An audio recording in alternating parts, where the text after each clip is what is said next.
వాలి కథ. రామాయణంలో వాలి సుగ్రీవుల కథ తెలియని వారెవ్వరూ ఉండరు. వీరి పేర్లు వినగానే అందరికీ చటుక్కున గుర్తుకు వచ్చేది ఆ అన్నదమ్ముల మధ్య యుద్ధం, శ్రీరాముడు చెట్టుచాటు నుండి వాలిని సంహరించడం, అంతే. కానీ ఈ వాలి సుగ్రీవుల తల్లిదండ్రులు ఎవరు? అన్యోన్యంగా ఉండే ఆ అన్నదమ్ముల మధ్య వైరానికి కారణం ఏమిటి? సాక్షాత్తు శ్రీ మహావిష్ణువు అవతారమైన ధర్మమూర్తి శ్రీరాముల వారు చెట్టుచాటు నిలబడి వాలిని ఎందుకు చంపవలసి వచ్చింది? ఈ వాలి సుగ్రీవుల వైరం వాలి మరణంతో ముగిసిందా లేక కొనసాగిందా? వాలి నిజంగా అంత దుర్మార్గుడా? అధర్మ మార్గాన వాలిని సంహరించినందుకు శ్రీరాముల వారు ఎటువంటి ఫలితాన్ని అనుభవించారు? ఈ విషయాలను తెలుసుకోవడానికి ఈ వీడియోను పూర్తిగా చూడండి. నచ్చితే ఒక లైక్ చేయండి, అలాగే సబ్స్క్రైబ్ కూడా చేసుకోండి.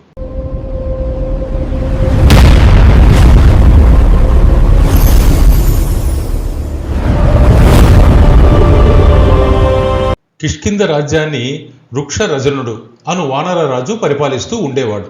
ఒకరోజు ఈ వృక్షరజనుడు మేరు పర్వతంపై విహరిస్తూ ఉన్నాడు. అక్కడ ఉన్న ఒక మాయా సరోవరంలో స్నానం చేశాడు. అది మాయా సరోవరం అని తెలియని వృక్షరజనుడు అందులో స్నానమాచరించగానే ఒక అందమైన స్త్రీగా మారిపోయాడు. అదే సమయంలో ఆకాశ మార్గాన పయనిస్తున్న దేవతల రాజు దేవేంద్రుడు, సూర్య భగవానుడు ఆ అందమైన స్త్రీని చూసి మోహితులయ్యారు. అలా ఇంద్రుని తేజస్సు వల్ల ఆ స్త్రీ వాలము అంటే తల వెంట్రుకల నుండి ఒక శిశువు, సూర్యుని తేజస్సు వల్ల గ్రీవము అంటే మెడ నుండి ఒక శిశువు కలిగారు. అలా వాలము నుండి పుట్టినవాడు వాలి అయితే గ్రీవము నుండి పుట్టినవాడు సుగ్రీవుడు. వీరిరువురు కవల పిల్లలు, చూసేందుకు ఒకే విధంగా ఉండేవారు. ఆ మరుసటి రోజు సూర్యోదయంతోటే ఆ స్త్రీ తిరిగి వృక్షరజనుడుగా మారింది. అలా తిరిగి తన రూపాన్ని పొందిన వృక్షరజనుడు తన ఇద్దరు బిడ్డలతో సహా కిష్కింధకు చేరుకున్నాడు. ఇలా వాలి సుగ్రీవుల తల్లి మరియు తండ్రి ఒక్కరే. కాలక్రమంలో వాలి పెరిగి పెద్దవాడయ్యాడు. అతని దేహం వజ్ర సమానంగా మారింది. అడుగు వేస్తేనే భూకంపం వచ్చినట్లుగా కిష్కింధే దద్దరిల్లేది. వృక్షరజనుడికి వయసైపోయింది. దాంతో అతని అనంతరం కిష్కింధ సింహాసనాన్ని వాలి అధిష్ఠించాడు. వాలి పట్టాభిషేకానికి సాక్షాత్తు ఆ దేవేంద్రుడు, సూర్య భగవానులే దిగి వచ్చారు. వాలి ఇంద్రవరప్రసాది కనుక దేవేంద్రుల వారు ఇలా దీవించారు: కుమారా వాలి, నీ పరాక్రమం ఈ లోకానికి త్వరలోనే పరిచయం కాబోతుంది. కిష్కింధ సామ్రాజ్యానికి నువ్వు అజేయమైన రాజుగా నిలిచిపోవాలి. ఇదిగో ఈ దివ్యమైన కాంచనమాలను స్వీకరించు. ఇది సామాన్యమైనది కాదు సుమా. యుద్ధ రంగంలో దీన్ని ధరించి నువ్వు ఏ శత్రువు ముందు నిలబడినా వాడి శరీరంలోని సగం బలం, వాడి ఆయుష్ నీలోకే వచ్చేస్తాయి. నీ ఎదురుగా నిలబడేవాడు ఎంతటి వాడైనా సరే వాడు నీ చేతిలో పరాజయం పాలు కావాల్సిందే. విజయోస్తు అని దీవించాడు. ఆ కాంచనమాలను ధరించిన మరుక్షణం నుండి వాలిలో ఒక కొత్త శక్తి ఉప్పొంగింది. అతని కళ్ళలో అమితమైన ఆత్మవిశ్వాసం, దేహంలో అలుపెరిగిన సత్తువ. తమ్ముడు సుగ్రీవుడి అండతో కిష్కింధను ఏ ఒక్క శత్రువు కూడా కన్నెత్తి చూడలేని విధంగా పరిపాలిస్తున్నాడు వాలి. కానీ వీరుడు ఉన్న చోటే కదా యుద్ధం పుట్టేది. వాలి బలాన్ని పరీక్షించడానికి సాక్షాత్తు మృత్యువే ఒక రాక్షసుడి రూపంలో వచ్చిందా అని కిష్కింధకు వచ్చాడు దుందుభి. దుందుభి మహాభయంకరమైన దున్నపోతు రూపంలో ఉండే రాక్షసుడు. పర్వతాలను సైతం పిండి చేయగల బలం తన సొంతం అని వాడి అహంకారం. దాంతో సముద్రరాజుని పిలిచి, సముద్రరాజా నాతో యుద్ధానికి రా అని పిలవగా సముద్రరాజు, లేదు దుందుభి, నాకా వయసైపోయింది. నీ శక్తి పరీక్షించుకోవాలంటే దానికి సరైన వీరుడు కిష్కింధ రాజైన వాలే. వెళ్ళి అతనితో యుద్ధం చెయ్యి అని పంపించాడు. దుందుభి అంతటితో ఆగక నేరుగా పర్వతరాజు దగ్గరికే వెళ్ళాడు. పర్వతరాజా, నువ్వన్నా నాతో యుద్ధం చెయ్యి, సముద్రరాజు వెనకడుగేస్తున్నాడు అని అడుగుగా పర్వతరాజు ఇలా అన్నాడు: దుందుభి, నీకు మాతో పంతం ఎందుకయ్యా? వెళ్ళి కిష్కింధ రాజైన వాలితో తలపడు, నువ్వో అతనో తేలిపోతుంది అన్నాడు. దాంతో కోపం వచ్చిన దుందుభి, ఎవడా వాలి, వాడి అంతు చూస్తాను అంటూ బయలుదేరాడు. అంతే, కళ్ళు మూసుకుపోయిన అహంకారంతో కిష్కింధ ముఖద్వారం వద్దకు వచ్చి భయంకరంగా గర్జించాడు దుందుభి. ఏడి ఏడి ఆ వాలి, సముద్రాలు, పర్వతాలు వీడి పేరు చెబుతూనే వణిగిపోతున్నాయి. నా కొమ్ములకున్న బలం వాడికి ఇంకా రుచి చూపించలేదు. అందుకే ఇలా మిడిసిపడుతున్నాడు.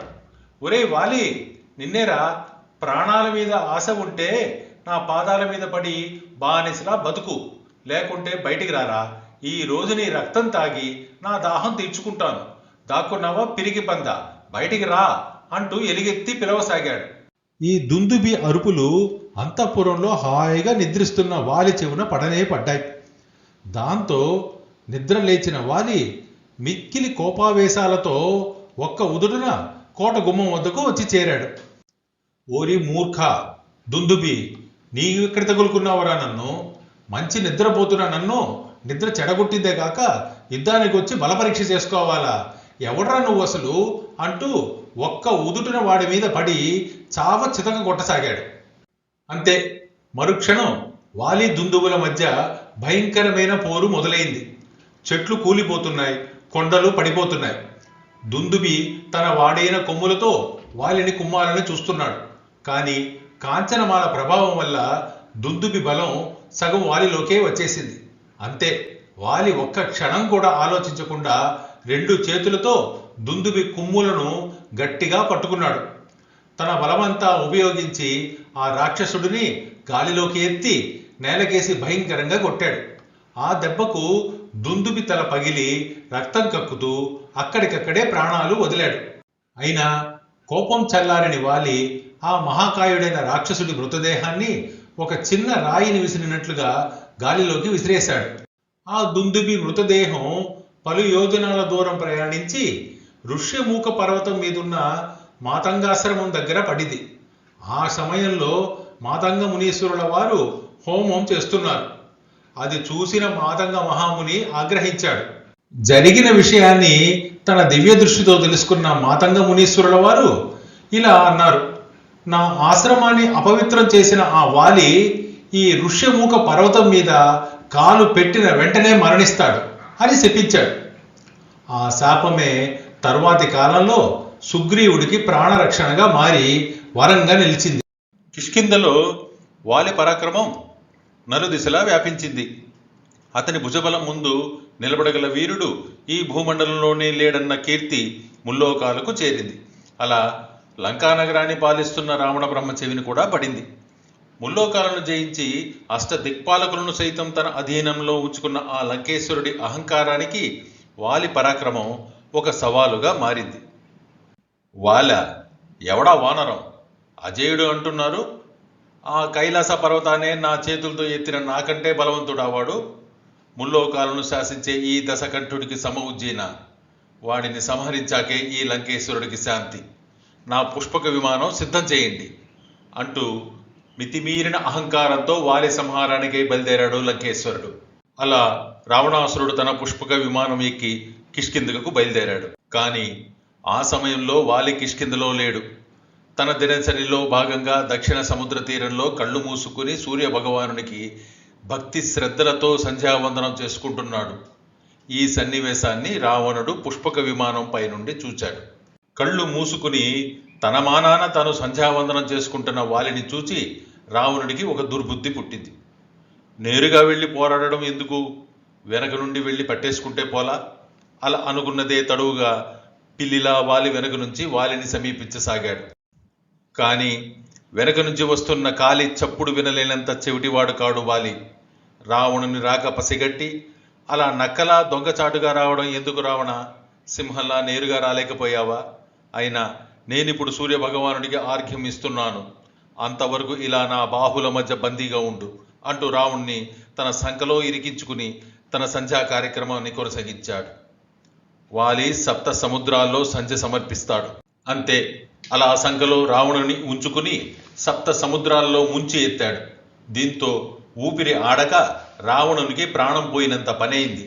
ఇక పరిస్థితి అర్థం చేసుకున్న రావణుడు వాలి తాను అనుకున్నంత బలహీనుడు కాడని, అతన్ని జయించడం తన వల్ల అయ్యే పని కాదని, అంతటి బలవంతుడితో వైరం కన్నా మైత్రే తనకు శ్రేయస్కరం అని నిశ్చయించుకుని అగ్ని సాక్షిగా వాలితో మైత్రి కుదుర్చుకుని తన లంకకు పయనమయ్యాడు. రావణునితో సంధి కుదిరిన కొంతకాలానికే మరొక అవాంతరం మాయావి రూపంలో వచ్చిపడింది. ఈ మాయావి ఎవడయ్యా అంటే ఇదివరకు వాలి చేతిలో హతమైన దుందుబి యొక్క కొడుకు. తన తండ్రిని వాలి హతమార్చాడని తెలుసుకున్న మాయావి వాలిపై ప్రతీకారం తీర్చుకునేందుకు ఒక నిశిరాత్రి వేళ కోట గుమ్మం వద్దకు వచ్చి వాలిని యుద్ధానికి పిలిచాడు. అప్పటికే మంచి నిద్రలో ఉన్న వాలి వీడి అరుపులకు ఉలిక్కిపడి లేచాడు. అతని కళ్ళు అగ్నిగోళంగా మారాయి. పళ్ళు కొరుకుతూ కోట గుమ్మం వైపు వడివడిగా నడిచాడు. తమ్ముడు సుగ్రీవుడు అన్నను అనుసరించాడు. తండ్రిని చంపాడని ఏదో ఆక్రోశంలో మాయావి అరిచాడే కాని అతడు వాలిని ఇదివరకు చూచి ఉండలేదు. ఇప్పుడు చూచాడు. వాలి ఉగ్రరూపం మాయావి గుండెలవిసేలా చేశాయి. అంతే, క్షణాల్లో ఒక నిర్ణయానికి వచ్చాడు. ఇక ఇక్కడే ఉంటే వాలి సుగ్రీవుల చేతిలో చావు దెబ్బలు తినటం ఖాయం అని గ్రహించి పలాయన మంత్రం చిత్తగించాడు. కానీ వాలి సుగ్రీవులు వాడిని వదలక వెంబడించారు. అలా పారిపోతూ మాయావి భూమి అడుగున ఉన్న ఒక చీకటి బిలంలోకి దూకేశాడు. వాలితో పాటు దూకపోతున్న సుగ్రీవుని బిలం బయటే ఉండమని చెబుతూ వాలి ఇలా అన్నాడు. ఆగు సుగ్రీవా, వీడిని ఇలాగే వదిలేస్తే మరెప్పుడైనా మనం లేని సమయం చూసి కిష్కిందపై దాడి చేసి పసిపిల్లలను కూడా బతకనివ్వని రాక్షసుడు వీడు. వీడి అంతు నేనొక్కడినే చూస్తాను. అంతవరకు నీవి బిలముఖం ద్వారం వద్ద ఉండి వేరే ఏ శత్రువు లోపలికి రాకుండా కాపలా ఉండు. ఇది నా ఆజ్ఞ అన్నాడు. సుగ్రీవునికి అలా చెప్పి వాలి కూడా ఆ బిలంలోకే ప్రవేశించాడు. అయితే అది మామూలు గుహ కాదు, మాయావి సృష్టించిన భ్రాంతిలోకం. మాయావి మంత్రశాస్త్రంలో దిట్ట. ఇంకే మాయా యుద్ధం ప్రారంభమైంది. ఉన్నట్లుండి చటుక్కున మాయమవడం, తనలాంటి పలు ఆకారాలు సృష్టించడం, ఇలా రోజులు కాదు నెలలు కాదు, ఏకంగా 1 సంవత్సర కాలం పాటు వాలి మాయాయుల పోరు కొనసాగింది. ఎలాగైతేనే వాలి పిడిగుద్దులకు మాయావి రక్తం కక్కుతూ దారుణంగా వాలి గొంతుతోనే అరుస్తూ చివరిగా తన మాయాశక్తి ప్రభావంతో ఎర్రటి రక్తం బిలం ముఖద్వారం బయట ప్రవహించేలా భ్రమ సృష్టించి మరణించాడు. బయట కాపలాగా ఉన్న సుగ్రీవుడు వినిపిస్తున్న అరుపులు, పారుతున్న రక్తం తన అన్నవే అని భ్రమపడి తన అన్న వంటి అజేయుడైన వాలినే సంహరించిన మాయావి బిలం బయటకు వస్తే కిష్కిందను నామరూపాలు లేకుండా చేస్తాడని భావించి గుహను పెద్ద బండరాయితో మూసేశాడు. ఎలాగైతేనే సుగ్రీవుడు కిష్కిందకు చేరుకుని మంత్రులకు పురప్రముఖులకు మాయావి వాలి పోరాటం, వాలి మరణం, తాను ఎందుకు గుహను మూసివేశాడో పూసగుచ్చినట్లు వివరించి ఖిన్నుడై నిల్చుండిపోయాడు. అక్కడ ఉన్న మంత్రులు పురప్రముఖులు సుగ్రీవుడు చెప్పింది విని నిశ్చేష్టులై ఉండిపోయారు. అంతలోనే ముందుగా మంత్రులు తేరుకుని సుగ్రీవునితో ఇలా అన్నారు. జరగకూడనిదే జరిగింది. అయినా ఇది చింతించాల్సిన సమయం కాదు. రాజ్యానికి రాజే సర్వస్వం కనుక ఇప్పుడు మీరే మా మహారాజు, మీరు సమ్మతి తెలపండి అన్నారు. అందుకు సుగ్రీవుడు ఒప్పుకోలేదు. అప్పుడు ఒక వృద్ధ మంత్రి ఇలా అన్నాడు. చూడు సుగ్రీవా, మీ అన్నగారి లేని లోటు ఎవరూ తీర్చరానిదే. కానీ అందుకు చింతిస్తూ కూర్చుంటే ఈ రాజ్యం ఏం కావాలి? రాజులేని రాజ్యం శత్రువుల పాలిట వరం. కనుక నీవిప్పుడు రాజ్యభారం వహించవలసిందే అంటూ తెగేసి చెప్పాడు. దీంతో రాజ్యం కోసం, ప్రజల క్షేమం కోసం మాత్రమే మీ ప్రతిపాదనను అంగీకరిస్తున్నాను అన్నాడు సుగ్రీవుడు. అంతే, సుగ్రీవ పట్టాభిషేకానికి ఏర్పాట్లు చకచకా జరిగాయి. సుగ్రీవుడు కిష్కింధకు రాజయ్యాడు. తన అన్నలాగానే సుగ్రీవుడు ధర్మబద్ధంగా పరిపాలించసాగాడు. రాజ్యం సుభిక్షంగా ఉంది. ఉన్నట్లుండి కిష్కింధ నగరంలో కలకలం చెలరేగింది. నగరవాసులు తాము చూస్తున్నది కలయా నిజమా అన్నట్లు నిశ్చేష్టులే చూస్తున్నారు. ఎందుకంటే వాలి అక్కడికి వచ్చాడు. అసలేం జరిగిందంటే గుహలోపల మాయావిని సంహరించిన అనంతరం అలసిపోయిన వాలి గుహద్వారం వద్దకు వచ్చి చూడగా అది ఒక బండరాయితో కప్పబడి ఉంది. అది చూచిన వాలి మధ్యలో ఎన్నో ప్రశ్నలు. నేను ఇక్కడ సుగ్రీవుణ్ణి కాపలాగా ఉంచానే, మరి అటుంటప్పుడు గుహ ఎలా మూసుకునింది? ఒకవేళ నా తమ్ముడు సుగ్రీవునికి ఏదైనా అపకారం జరిగిందా? ఇలా ఆలోచిస్తూ తన భుజబలాన్ని ఉపయోగించి ఆ గుహ నుండి బయటపడి కిష్కింధకు చేరుకున్నాడు. ఇక్కడేమో అందరూ తనను వింతగా చూడడం గమనించి మరింత ఆతృతతో తన రాజభవనం వైపు వడివడిగా నడిచాడు. అలా వచ్చిన వాలికి రాజభవనంలోని దృశ్యం రక్తం మరిగేలా చేసింది. సుగ్రీవుడు తన సింహాసనంపై కూర్చుని ఉన్నాడు. అంతే, మరుక్షణం నిగ్రహం కోల్పోయి విచక్షణారహితంగా ఇలా అన్నాడు.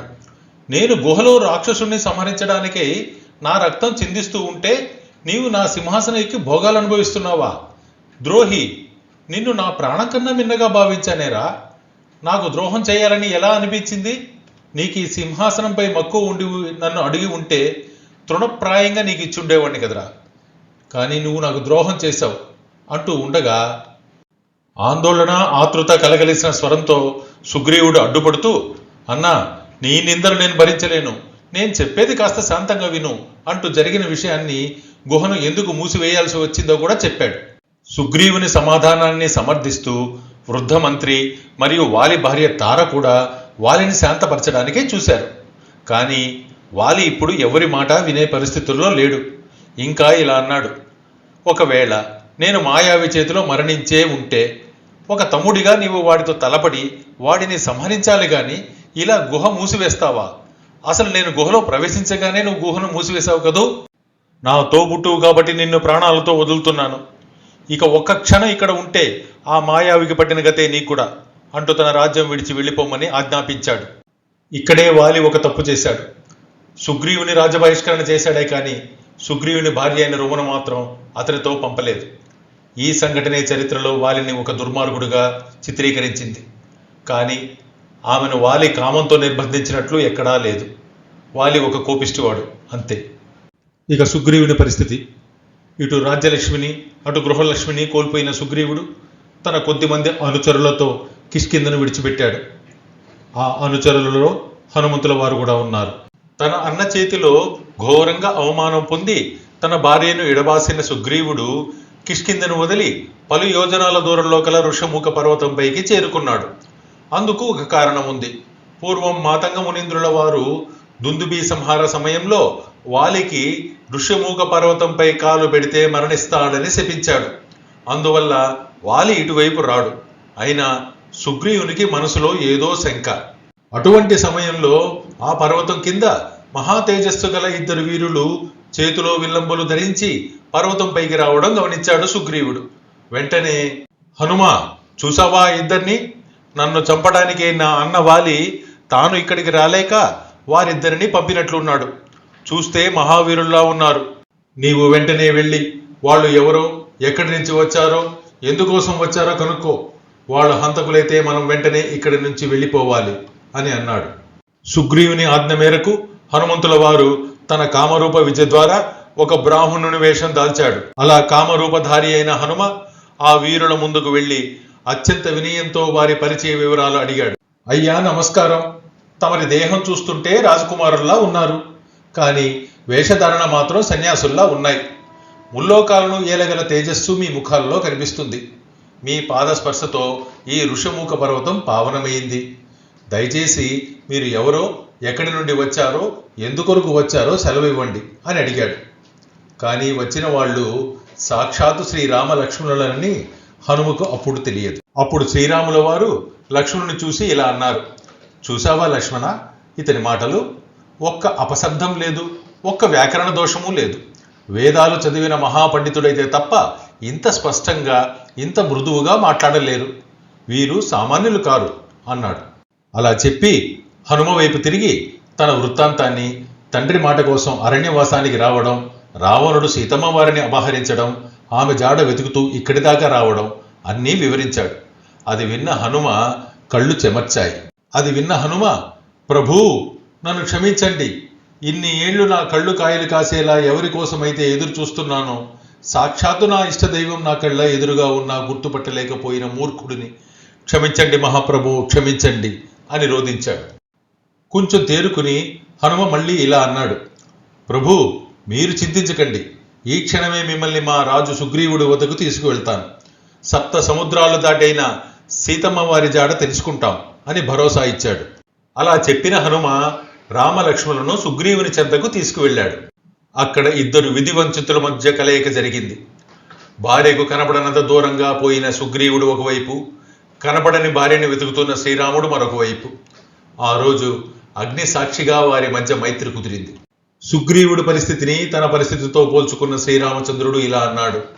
సుగ్రీవా, నీ భార్యను చెరబట్టి నిన్ను రాజ్య బహిష్కృతుడిని చేసిన వాలి నా దృష్టిలో మహాపాపి. అతడు నా వెంటి బాణానికి బలి కావలసిందే. ఇదే నా మాట. ఆ మాటలు విన్న సుగ్రీవుడు, రామా, నీ మాటలు పోయిన నా ప్రాణాన్ని తిరిగి నిలబెట్టాయి. కానీ ఒక రహస్యం. నా అన్న వాలికి దేవేంద్రుడు ఇచ్చిన కాంచనమాల ఉంది. అది ఉన్నంత వరకు వాలిని ఎవరూ నేరుగా పోరాడి జయించలేరు. ఈ విషయం గుర్తుంచుకో. ఇక నా ప్రతిజ్ఞ కూడా విను. వాలి వధ జరిగిన వెంటనే ఈ భూమండలం నలుములా నా వానర సైన్యాన్ని పంపి సీతమ్మ జాడ కనిపెడతాను అని భీషణ ప్రతిజ్ఞ చేశాడు సుగ్రీవుడు. శ్రీరాముడు వాలిని చెట్టుచాటు నుండి చంపడానికి ఇదే కారణం. వాలి ధరించిన దేవేంద్రుడిచ్చిన కాంచనమాల. కాలం పరిగెడుతోంది. కిష్కింధలో వాలి రాజభోగాలలో మునిగి తేలుతున్నాడు. తన తమ్ముడు సుగ్రీవుడు ప్రాణ భయంతో ఎక్కడో కొండల మీద దాక్కున్నాడని, తాను కన్నెత్తి చూస్తే వాడి ప్రాణాలు గాలిలో కలిసిపోతాయని వాలి నమ్మకం. కానీ ఆ రోజు ఉదయం కిష్కింధ ముఖద్వారం నుండి ఒక భయంకరమైన గర్జన వినిపించింది. అది సుగ్రీవుడి గర్జన. ఆ గర్జనలో భయం లేదు. ఆ సమయంలో వాలి తన రాజదర్బారులో సింహాసనంపై కూర్చుని ఉన్నాడు. సుగ్రీవుని అరుపులకు కోపంతో నిప్పులు చెరుగుతూ పైకి లేచాడు. తార భయంతో చూస్తూ ఉండిపోయింది. కోపంతో రగిలిపోతూ వాలి రాజభవనం నుండి బయటకు వచ్చాడు. కిష్కింధ ముఖద్వారం వద్ద అన్నదమ్ములిద్దరూ ఒకరికొకరు తారసపడ్డారు. ఇద్దరి కళ్లల్లో నిప్పులు జరుగుతున్నాయి. ఇద్దరి దేహాలు వజ్రంలా కఠినంగా ఉన్నాయి. ఒక్క క్షణం కూడా ఆలోచించకుండా ఆ అన్నదమ్ములు ఇద్దరు ఒకరిపై ఒకరు దూకారు. ఇద్దరి మధ్య మహాభీకరమైన పోరు సాగింది. పిడికిలి దెబ్బలు, కాళ్లతో తన్నడం, చెట్లను పీకి కొట్టడం, ముల్లోకాలు గడగడలాడిపోయాయి.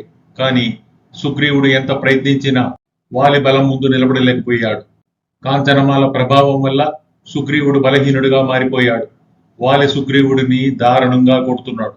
ఇంకొక వైపు శ్రీరాముడు చెట్టుచాటు నుండి సరైన సందర్భం కోసం ఎదురు చూస్తూ ఉన్నాడు. కానీ ఆ అన్నదమ్ములు ఇద్దరూ ఒకేలా ఉన్నారు.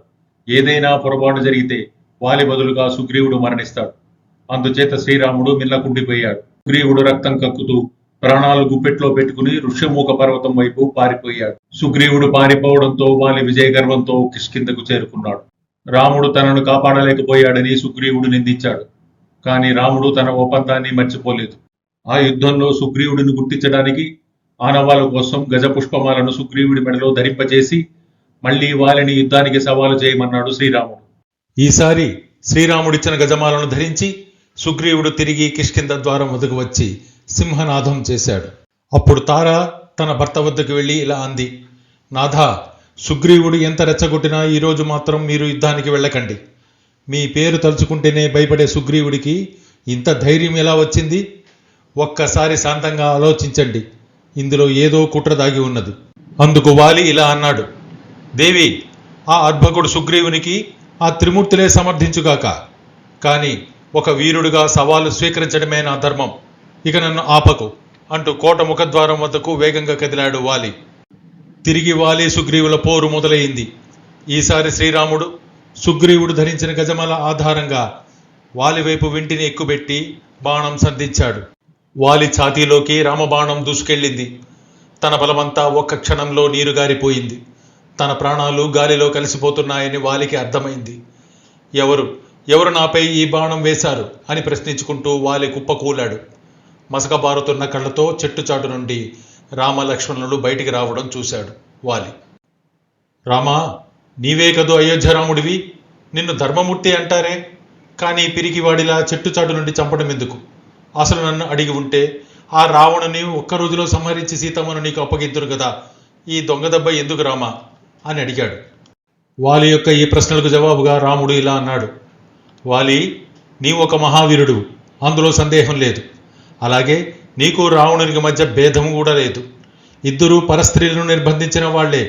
అందుకే నేను సుగ్రీవునితో చెలివి చేసి నిన్ను సంహరించడానికే వచ్చాను. ఇక చెట్టు చాడు నుండి చంపడం అంటావా? జంతువులను చాడు నుండే చంపాలి అన్నాడు రాముడు. రాముడి మాటలు విన్న వాలికి ఒక్కసారిగా జ్ఞానోదయం అయ్యింది. అతని అహంకారం కరిగిపోయింది. ఇప్పుడు ఛాతీలో గుచ్చుకున్న బాణం నొప్పి కంటే తాను చేసిన తప్పులు తలుచుకుని మనసులో కలిగిన బాధలు పెద్దవేయింది. ప్రభూ, నన్ను క్షమించు. నా బలం, నా కళ్ళు మూశాయి. నేను పాపం చేశాను అంటూ పశ్చాత్తాపడ్డాడు. ఇంతలో అతని వద్దకు రోధిస్తూ తార, అంగదుడు వచ్చి చేరారు. వాలి చివరిగా ఇలా అన్నాడు: రామా, ఇతడు నా పుత్రుడు అంగదుడు. ఇతడి రక్షణ బాధ్యత ఇక నీదే అంటూ కళ్ళు మూశాడు. దీంతో కిష్కింధలో వాలి శకం ముగిసింది. ఇక ఈ వీడియో ప్రారంభంలో వాలి మరణంతో ఈ యుద్ధం ఆగిందా అని నేను అడిగాను, గుర్తుందా? ఇప్పుడు మహాభారతం అంటే ద్వాపర యుగంలోని కురుక్షేత్ర సంగ్రామంలో జరిగిన ఒక సంఘటన గుర్తు చేసుకుందాం. తర్వాత మీరే ఈ యుద్ధం ఎప్పుడు ముగిసిందని కమెంట్ల ద్వారా తెలియజేయండి. త్రేతాయుగంలోని వాలి కథలో వాలి ఇంద్రప్రసాది అయితే ద్వాపర యుగంలో అర్జునుడు ఇంద్ర వరప్రసాది. అలాగే త్రేతాయుగంలో సుగ్రీవుడు సూర్య వరప్రసాది అయితే ద్వాపర యుగంలో కర్ణుడు సూర్య వరప్రసాది. వాలికి కాంచనమాల ఇస్తాడు ఇంద్రుడు, అదే అతడి బలం. ఇక్కడ సూర్యవరప్రసాది అయిన కర్ణుడు పుట్టకతోనే కవచ కుండలాలతో పుట్టాడు. ఇటువంటి కర్ణుడి వద్దకు ఇంద్రుడు మారు వేషంలో వెళ్ళి కవచ కుండలాలు దానంగా స్వీకరిస్తాడు. ఇదే కురుక్షేత్రంలో కర్ణుడి మరణానికి కారణమైంది. యుద్ధరంగంలో కర్ణుడి రథచక్రాలు ఊడాయి. కర్ణుడు రథచక్రం సరి చేసుకుంటూ ఉన్నాడు. శ్రీకృష్ణుడు చూశాడు. అర్జునుడిని బాణం వేయమన్నాడు. అర్జునుడు అధర్మం అన్నాడు. అప్పుడు కృష్ణుడు ఒక్కసారి అభిమన్యుని ఎలా చంపారో గుర్తు చేసుకో అంటాడు. దాంతో అర్జునుడు వింటిని సంధించి ఒక్క బాణంతో కర్ణుడిని సంహరిస్తాడు. అంటే త్రేతాయుగంలో సూర్యపుత్రుడైన సుగ్రీవుడు మహావిష్ణు అవతారమైన శ్రీరాముని సహాయంతో అధర్మంగా అయిన ఇంద్రపుత్రుడైన వాలిని సంహరిస్తే, ద్వాపర యుగంలో అదే ఇంద్రపుత్రుడైన అర్జునుడు సూర్యపుత్రుడైన కర్ణుడిని చంపి ఆ లెక్క సరిచేశాడు.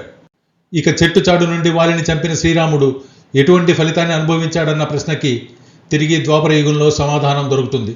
శ్రీరాముడు సాక్షాత్తు శ్రీ మహావిష్ణువు అవతారం. శ్రీకృష్ణుడు కూడా శ్రీ మహావిష్ణు అవతారమే. అటువంటి శ్రీకృష్ణుడు కురుక్షేత్ర యుద్ధం ముగిసిన కొంతకాలానికి ఒకరోజు ఒక అడవిలో ఒక చెట్టుపై ఎక్కి సేద తీరుతూ ఉండగా, అప్పుడు అటుగా వేటకు వచ్చిన బోయేవాడొకడు పొదల చాటు నుండి తన వేట కోసం చూడగా గుబురు చెట్ల మధ్య శ్రీకృష్ణుడు కనపడలేదు. కానీ శ్రీకృష్ణుని కాలి బొటన వేలు మాత్రం కనిపించింది. దానిని ఒక పక్షిగా భ్రమపడిన బోయేవాడు వింటిని సంధించాడు. దాంతో శ్రీకృష్ణ నిర్యాణం జరిగింది. దీంతో త్రేతాయుగంలో శ్రీరాముని కర్మకు ద్వాపర యుగంలో కృష్ణుడు ఫలితం అనుభవించాడు. అంటే ఎటువంటి వారైనా కర్మఫలాన్ని అనుభవించక తప్పదు. మీకేమనిపిస్తుందో దయచేసి కమెంట్ చేసి, నచ్చితే ఒక లైక్ చేయండి. అలాగే సబ్స్క్రైబ్ చేసుకోండి. నమస్తే.